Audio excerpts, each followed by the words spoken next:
नमस्कार मित्रों, आपका स्वागत है आपके अपने चैनल फैक्ट जिला में। मित्रों, आज मैं बात करने वाला हूं एक ऐसे शख्स के बारे में जिन्होंने कभी इंग्लैंड की महारानी के आगे सिर नहीं झुकाया। दूसरा विश्व युद्ध अपने चरम पर था, साल 1944, और स्थान था मिंगला डॉन परेड ग्राउंड, रंगून। एक महान भारतीय नेता वहां एकत्रित जनसमूह को संबोधित कर रहे थे। उनके द्वारा बोले जाने वाला हर शब्द उस जनसमूह के दिल को छू रहा था। अचानक आसमान से धुआंधार गोलियों की बरसात होने लगी। लोगों में गहमा-गहमी मच गई, सब इधर उधर भागने लगे। लेकिन वो नेता एक योगी के समान शिला की तरह अपने स्थान पर अडिग खड़ा रहा।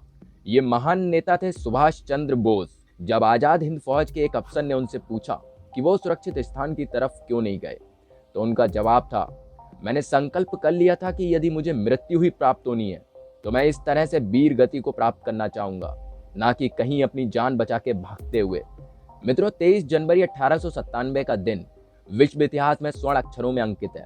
इस दिन स्वतंत्रता आंदोलन के महानायक सुभाष चंद्र बोस का जन्म कटक के प्रसिद्ध वकील जानकीनाथ तथा प्रभावती देवी के यहाँ हुआ। उनके पिता ने अंग्रेजों के दमन चक्र के विरोध में राय बहादुर की उपाधि लौटा दी।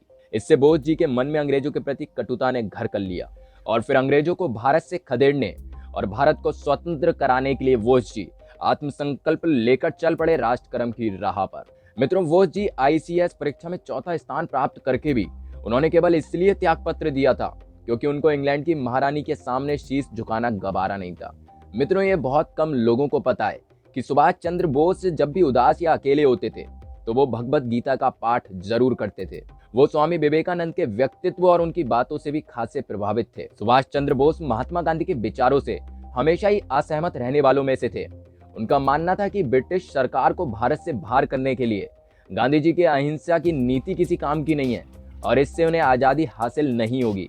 उन्होंने कई बार इस बात का खुले तौर पर विरोध भी किया। सुभाष चंद्र बोस शुरू से ही अपने मुखर व्यवहार के लिए जाने जाते रहे हैं। यही वजह थी उन्होंने सबसे पहले कांग्रेस की चरणबद्ध आजादी के तरीके का विरोध किया। उन्होंने न सिर्फ इसका विरोध किया बल्कि पूरे देश को एक साथ आजाद कराने की बात भी रखी। बोस ने इसके लिए ब्रिटिश सरकार से लोहा लेने का ऐलान भी किया। इतने बड़े स्तर पर ऐसा कहने वाले वो पहले शख्स थे। बोस बेहद ही साहसी व्यक्ति थे। उनके साहस की कल्पना इस बात से लगा सकते हैं। मित्रों, सुभाष चंद्र बोस ने ब्रिटिश सरकार को अपनी योजनाओं से कई बार चकमा दिया था। एक ऐसा ही वाक्य उनके नजरबंद रहने के दौरान सामने आया जब वो सभी को चकमा देकर काबुल के रास्ते जर्मनी पहुंच गए। वहां उन्होंने हिटलर से मुलाकात की। खास बात यह थी कि बोस ने जर्मनी तक पहुंचने के लिए कोलकाता से गोमो तक कार से यात्रा की। इसके बाद वो पेशावर तक ट्रेन से पहुंचे, फिर वो वहां से काबुल पहुंचे और कुछ दिन रहने के बाद वो जर्मनी के लिए निकले। देश को आजाद कराने के लिए सुभाष चंद्र बोस ने जर्मनी और बाद में पूर्वी एशिया में रहते हुए अपनी अलग सेना बनाई। 5 जुलाई सन 1943 को आजाद हिंद फौज का विधिवत गठन हुआ। 21 अक्टूबर 1943 को एशिया के विभिन्न देशों में रहने वाले भारतीयों का सम्मेलन कर उसमें अस्थायी स्वतंत्र भारत सरकार की स्थापना कर नेताजी ने आजादी प्राप्त करने के संकल्प को साकार किया। इसमें ज्यादा से ज्यादा लोगों को इस आंदोलन से जोड़ने के लिए सुभाष चंद्र बोस ने आजाद हिंद रेडियो स्टेशन की भी स्थापना की ताकि वो इसके माध्यम से जर्मनी में रह रहे भारतीयों को अपनी सेना में शामिल कर सकें। वो चाहते थे कि वो अपनी फौज की मदद से भारत को ब्रिटिश सरकार से आजाद कराएं। 12 सितंबर 1944 को रंगून के जुबली हॉल में शहीद यतीन्द्र दास की स्मृति दिवस पर नेताजी ने अत्यंत मार्मिक भाषण देते हुए कहा, अब हमारी आजादी निश्चित है, परंतु आजादी बलिदान मांगती है। आप मुझे खून दो, मैं आपको आजादी दूंगा। यही देश के नौजवानों में प्राण फूंकने वाला वाक्य था जो भारत ही नहीं बल्कि विश्व के इतिहास में स्वर्ण अक्षरों में अंकित है। सुभाष चंद्र बोस आजाद हिंद फौज के स्थापन के बाद से ही वर्दी पहनने लगे थे। उन्हें अपनी वर्दी से सबसे ज्यादा प्यार था।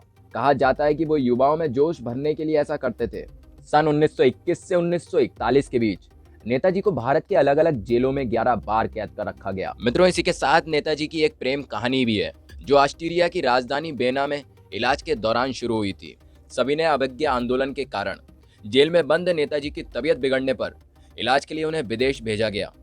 वो ये आंदोलन छोड़कर जाना तो नहीं चाहते थे, लेकिन जाने के बाद उन्होंने और भारतीय लोगों को इसमें जोड़ने का फैसला किया। उन्होंने यूरोप में रह रहे भारतीय छात्रों को आजादी की लड़ाई के लिए एकजुट करने की योजना बनाई। इसी दौरान उन्हें द इंडियन स्ट्रगल नाम की किताब लिखने का मौका मिला। इस दौरान उन्हें अंग्रेजी टाइप करने के लिए सहयोगी की जरूरत थी। इसी खोज ने उन्हें एमिली शेंकल से मिलवाया। अपनी 14 साल छोटी सहयोगी के साथ उन्हें प्यार हो गया।